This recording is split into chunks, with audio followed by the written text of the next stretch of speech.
what could you do to improve yourself? Well, let's step one step backwards. The first question might be, why should you even bother improving yourself? The answer to that is something like, so you don't suffer any more stupidly than you have to.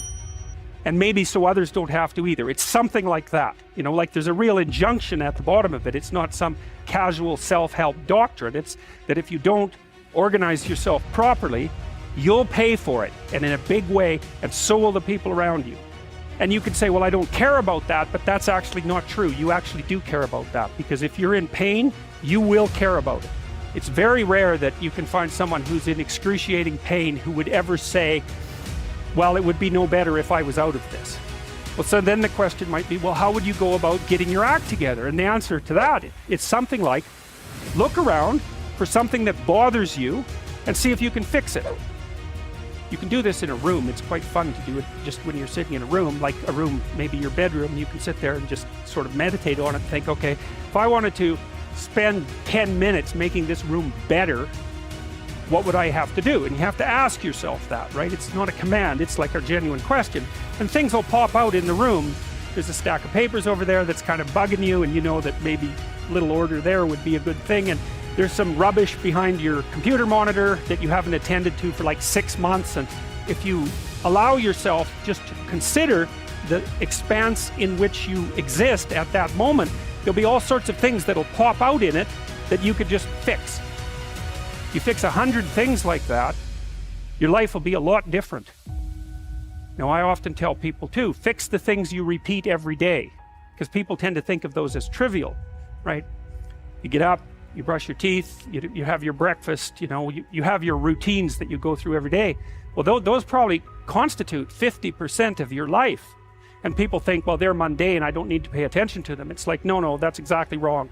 The things you do every day, those are the most important things you do, hands down. Once you've got your mind and your emotions together, and once you're acting that out, then you can extend what you're willing to consider yourself and start fixing up the things that are part of your broader extent. Your mind is a very strange thing. As soon as you give it an aim, a genuine aim, it'll reconfigure the world in keeping with that aim. That's actually how you see to begin with.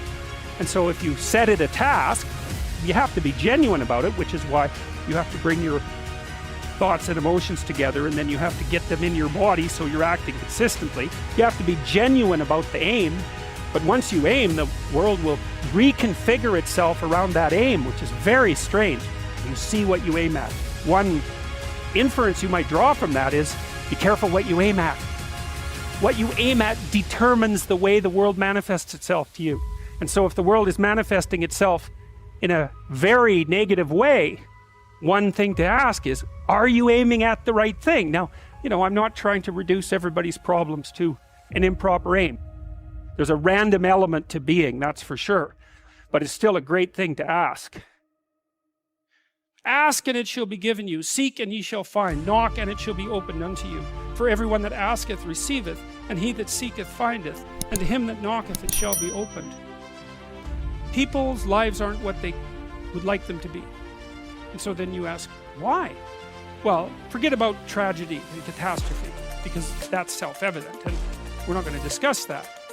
But one of the main reasons that people don't get what they want is because they don't actually figure out what it is.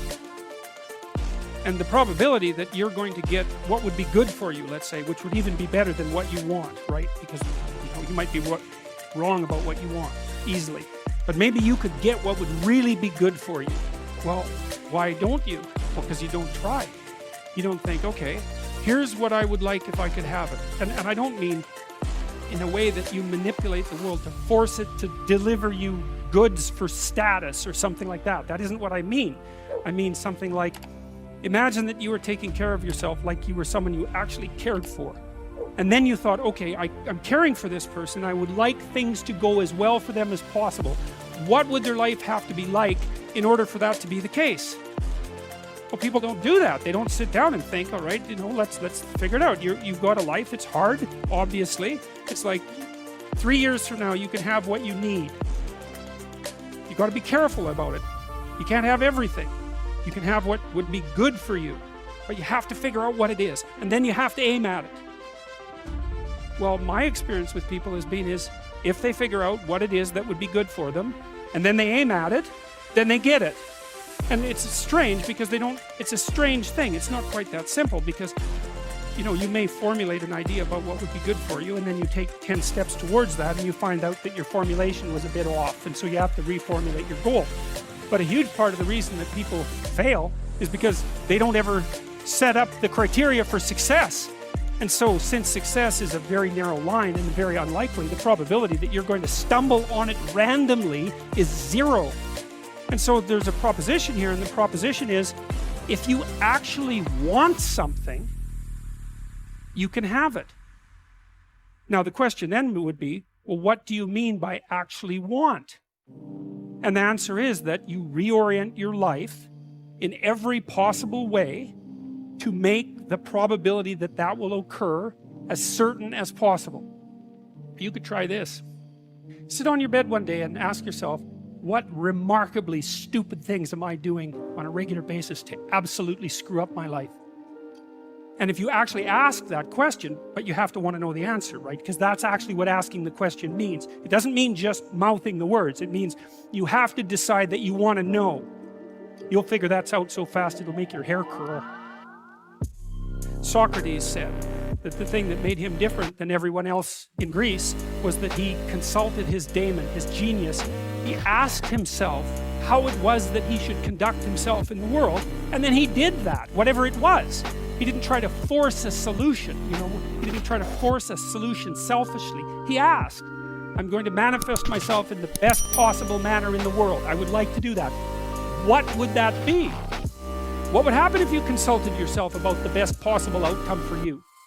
You might get an answer. Well, that's what this proposition is.